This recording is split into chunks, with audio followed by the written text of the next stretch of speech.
Hi, and welcome to my video. I am here and proudly presenting to you my latest acquisition, a Singer 201-3. This is a wonderful machine.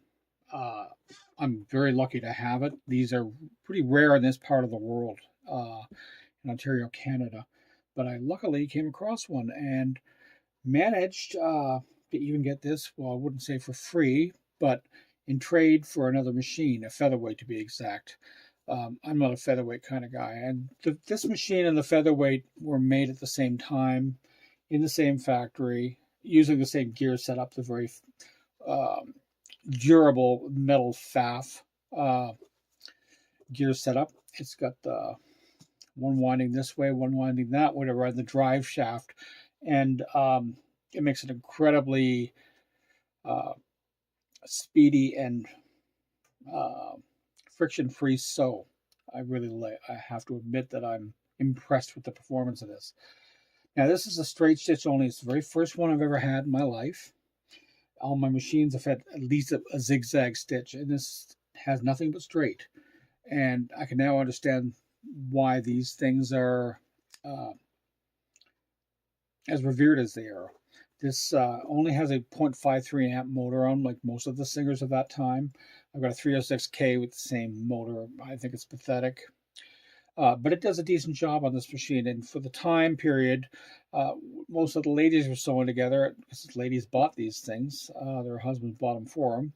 There was not a lot of men that sewed on these things back then. Uh, uh, the machine was good for one thing, straight stitching, and it did it very, very well. It's strong. That little 5.3 amp motor, or 0.53, does the job. It's going to be upgraded to a much stronger motor, another amp more powerful than what it is now, so it'll be 1.5 when I'm done. I've also got a reducer wheel, which I plan on attaching to this machine, that will take the torque from that very strong motor and transfer it down into the needle. So I get a stronger sewing machine in the process. This will only ever be used for my straight stitching jobs, which is pretty much all of them. I will continue using my Kenmores until I take my last breath, but this is my straight stitcher from now on because I now know why a straight stitch dedicated machine does what it does best, because there's nothing else in there to cause a stitch to go left, right, or center. So let me show you a couple things here. Maybe not that first. In here, can you see down there? There's a class 66 bobbin. It's metal. I am very much a proponent in, if you've got a metal bobbin casing, you put a metal bobbin in there. If you've got the setup where you've got nylon running around, instead, for the bobbin race, you use a plastic bobbin. This is not class 15, it's class 66. It's got a really small little straight stitch plate foot, the only one you'll ever really need on here. And it does one thing well, and that's do that 1/4 inch seam or a 5/8 inch seam and do it with distinction. It's just a surprise all around. I love this thing. I couldn't believe how well it sewed, and you get to see now. So I'm going to stick this under here for a second. Let's go there. And this is up at 6 right now, so we'll leave it at 6. You set it where you want. You screw this in, and that enables you to freely put this into reverse. And you can sew into reverse for as long as you sew in straight, because you just put it up like that and it stays there. I love that. Now, this is 6 stitches an inch, or approximate, in motion.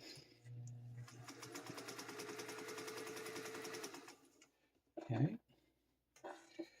Now, if I take this, unscrew it a little bit, it's just a force. Now I'll put it up to, I'm going to put it up to about 15. Down a little bit more. There you go. And we'll go there.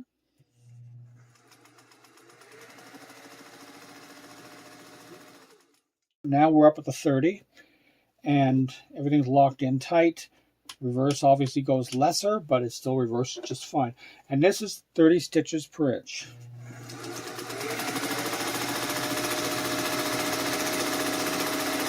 See how smooth that goes? I'm not having to fight to keep it straight. And I can go in reverse. And you can do that all day long. I love it. And go back.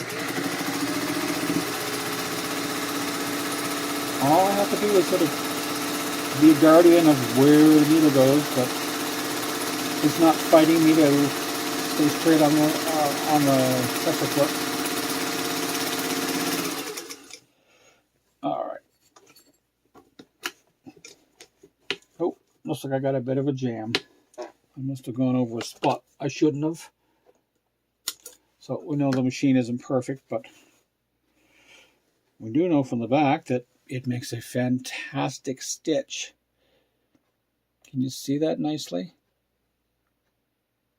It doesn't look like you can. Anyways, that's the back. And for the front, we're going from 6 to 15 to 30. 6, 15, and at the end, both these rows, top and the middle, they're 30s. The tension could be a little better on these. I think I set it a little tight, but it is just an incredible stitch. Don't know if I can get this to come in here.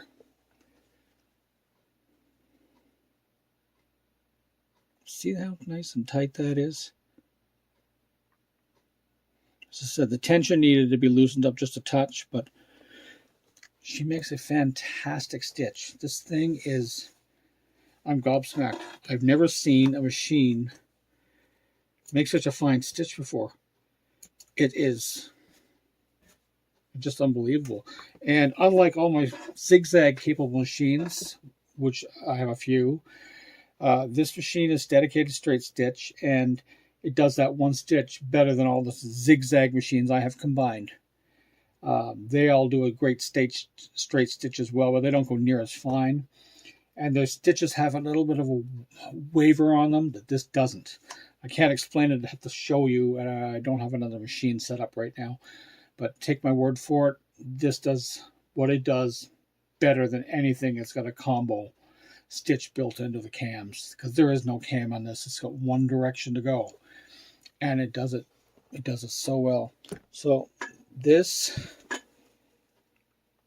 it's going to have a better case. I actually have a bentwood case for it, but I want to get it refinished before I use it. So right for the time being, it's in the ugly plastic case, but it has a home, and that's all that matters.